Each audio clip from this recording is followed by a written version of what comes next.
आइए स्टूडेंट्स, इस वीडियो में आज हम लोग NCERT class 10th subject maths के 8वें अध्याय त्रिकोणमिति का परिचय का प्रश्नावली 8.4 का प्रश्न 2 को सॉल्व करने जा रहे हैं। तो प्रश्न समझते हैं कि क्या है। तो प्रश्न ये है कि कोण ए के अन्य सभी त्रिकोणमितीय अनुपातों को सेक ए के पदों में व्यक्त कीजिए। इसका मतलब क्या, देखिए आपके पास 6 त्रिकोणमितीय अनुपात है। कौन कौन सा?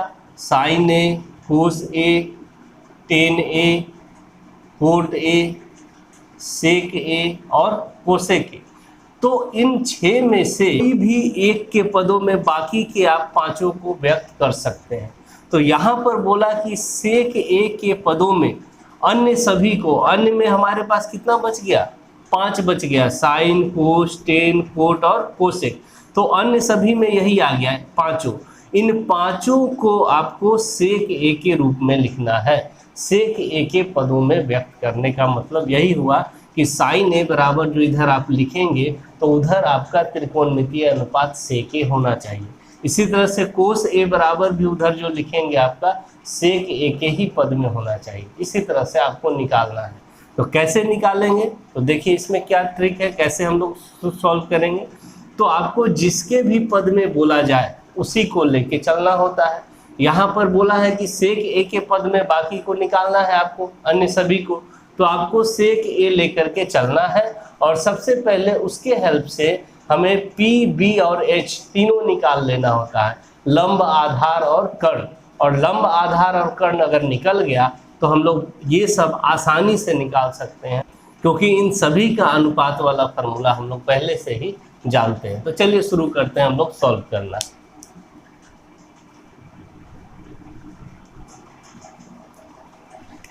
तो सॉल्यूशन पे चलेंगे। सबसे पहले आपको सेक ए के पद में बोला है तो सेक ए लेकर के चलना है। तो सेक ए का फार्मूला पहले क्या होता है? तो सेक ए का फार्मूला होता है h/b, कर्ण बटे आधार। सेक ए के नीचे कुछ नहीं तो 1 लगा सकते हैं, क्योंकि 1 से हम किसी भी चीज़ में भाग देंगे तो उतना ही रहता है।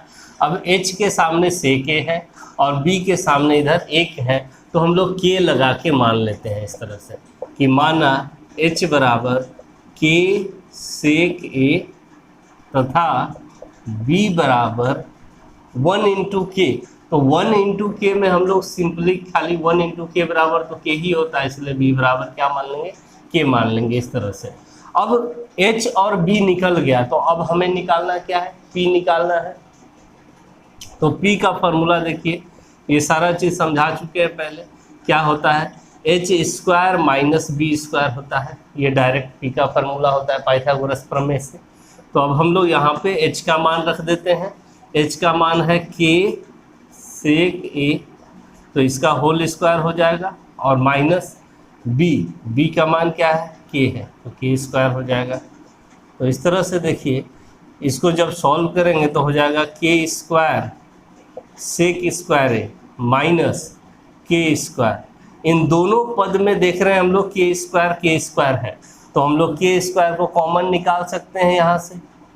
जब k स्क्वायर कॉमन निकल जाएगा तो ये हो जाएगा, यहाँ पर बचेगा सेक स्क्वायर ए और माइनस यहाँ से k स्क्वायर बाहर निकल गया तो इसका गुणांक यहाँ कुछ नहीं तो 1 बचा। अब k स्क्वायर रूट में है तो इसका वर्गमूल तो निकल ही सकता है जो स्क्वायर में होता है, इसीलिए ये बाहर हो जाएगा रूट से k, और रूट में बच जाएगा आपका सेक स्क्वायर ए माइनस 1। इतना आ गया आपका p का मान। तो इस तरह से हम लोग p, b, h तीनों का वैल्यू निकाल लिए। अब हम लोग बाकी जो हमारे पास 5 बचा है उसका वैल्यू निकालते हैं। देखिए कैसे। पहले साइन ए निकाल लेते हैं। तो साइन ए का फार्मूला होता है p/h, ठीक है, लंब बटे कर्ण। तो p का मान देखिए यहाँ पर क्या निकाल के रखे हुए हैं हम लोग, k under root sec square A minus 1। इसको लिख लेंगे हम लोग k under root sec square A minus 1, और h का मान देखिए k सेक ए है, तो k सेक ए। तो इस तरह से k कैंसिल हो गया तो हमारे पास क्या बच गया? Under root sec square A minus 1 by sec A. यही निकल गया साइन ए का मान सेक ए के पदों में निकल गया। आगे बढ़ते हैं हम लोग। अब निकालना है हमें कोस ए। तो कोस ए का फॉर्मूला होता है बी बाय एच, ठीक है, मतलब कि आधार बटे कर्ण। तो b का वैल्यू कितना है, b का वैल्यू देखिए k है तो k लिख लिए, और h का वैल्यू कितना है, तो h का वैल्यू k सेक a है तो k सेक a। इस तरह से k कैंसिल हो गया, ऊपर कुछ नहीं तो एक बच गया, और यहाँ से बच गया नीचे सेक a, तो 1 बाय सेक a हो गया आपका कोसेक का वैल्यू। आगे बढ़ते हैं टेन a, तो टेन a का वैल्यू होता है p बाय b, ठीक है। तो p का वैल्यू कितना है, तो देखिए यहाँ से p का value k under root sec square a minus 1 है, k under root sec square a minus 1, और b का वैल्यू कितना है, तो b का वैल्यू k है। तो इस तरह से हम लोग k कैंसिल, नीचे कुछ नहीं, अब 1 बचा तो नीचे 1 लिखने की ज़रूरत नहीं है, सिंपली हमारा क्या बचा तब, सेक स्क्वायर a माइनस 1, ये हो गया आपका टेन a का वैल्यू।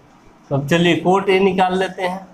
तो कोट a का फॉर्मूला होता है b बाई पी, यानी कि आधार बटे लंब।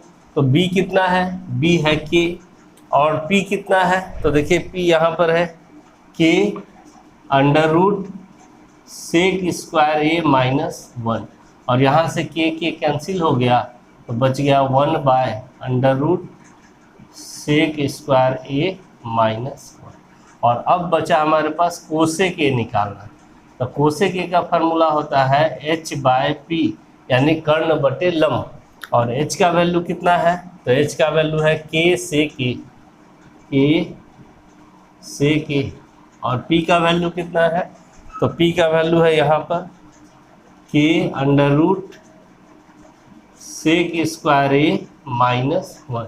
यहाँ से k कैंसिल हो गया तो बचा कितना, यहाँ बचा सेक a ऊपर में, और नीचे बचा under root sec square a minus 1। तो इस तरह से ये कंप्लीट आपका पांचों त्रिकोणमितीय अनुपात को हम लोग सेक a के पदों में लिख दिए। यही हमारा सवाल था, क्वेश्चन था। तो ये कंप्लीट हो गया। सवाल समझ में आए तो एक लाइक कर दें, शेयर करें अपने फ्रेंड्स के साथ, और मेरे चैनल को भी सब्सक्राइब कर लें। Thank you.